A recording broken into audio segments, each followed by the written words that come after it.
1,000 kilogram car traveling 14 meters per second to the right collides with a 2,400 kilogram pickup truck initially traveling 6 meters per second right.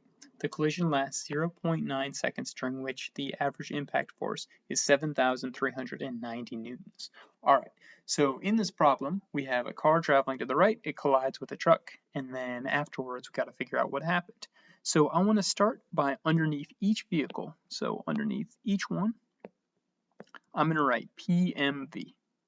So that's my momentum equation. P is momentum, M is mass, and V is velocity. Also, just one time over here, I'm going to write JFT because impulse, J, equals force times time. All right, and so there's a kind of a lot to set up, and I did put that my positive direction was to the right. And now let's go ahead and fill out some givens.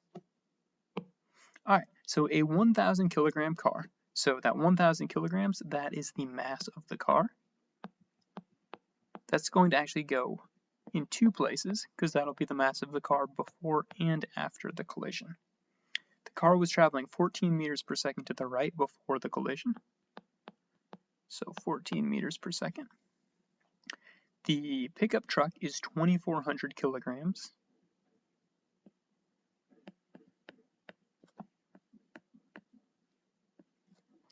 And the pickup truck was traveling 6 meters per second to the right. All right, and then this is the collision lasts 0.9 seconds. That's going to be our time interval right here.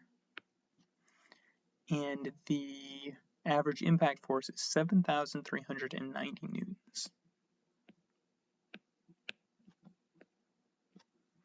All right, so the first thing I'm going to do is I'm going to look for any place where I know two of the variables. My bad, one other thing is I know after the collision, the truck will still be 2,400 kilograms.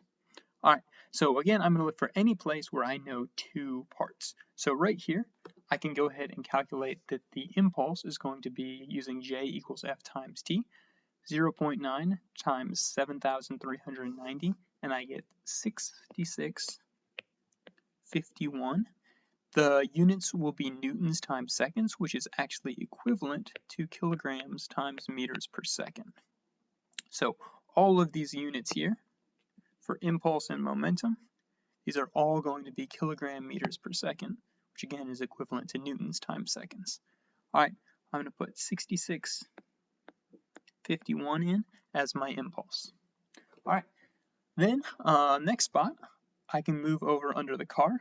Since I have the mass and the velocity, I can find the momentum, and it'll give me a positive 14,000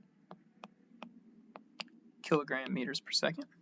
And the initial momentum of the truck, 6 times 2,400, gives me 14,400 kilogram meters per second, once again to the right. All right, so I can also fill out these first two answers, 14,000 and 14,400 respectively. All right, so the next thing I need to do is I need to figure out the momentums after the collision. So the way I'm going to do this, I don't have enough information to use conservation of momentum yet, but I can use that definition of impulse. Remember, impulse is how much momentum the car gained or lost, or how much momentum the truck gained or lost. It's going to be the same value for each one. So however much the car loses in this case, the truck's going to gain. So I'm going to go ahead and say that this momentum right here is going to be the initial momentum of the car. And then since the car runs into the truck, there's going to be a force to the left. We're going to lose that much momentum. So right here, I'm going to do the initial momentum of the, let me actually write out the numbers here.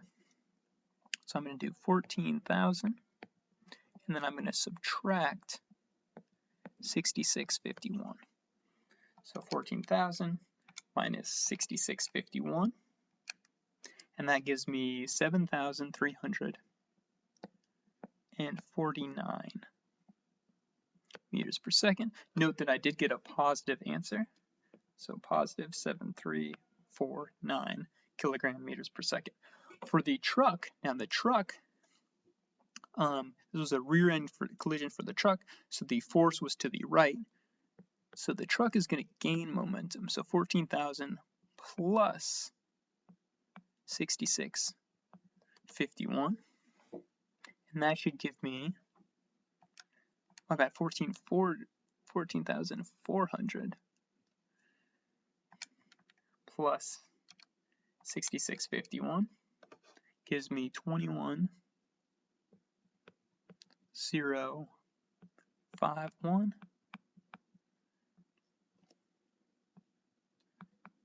kilogram meters per second. So 21051. All right. The only thing left to do is to figure out the velocity. I can rearrange this momentum, this definition of momentum right here, to solve for velocity. And so velocity is just going to equal the momentum divided by the mass in both cases. So this first one is easy. I'm going to get 7.349, or I'll keep 7.35 meters per second. Again, a positive answer. And then 21,051 for me, divided by 2,400. I get 8.77 meters per second. Kind of makes sense that the car's speed would decrease while the truck's speed would increase during that.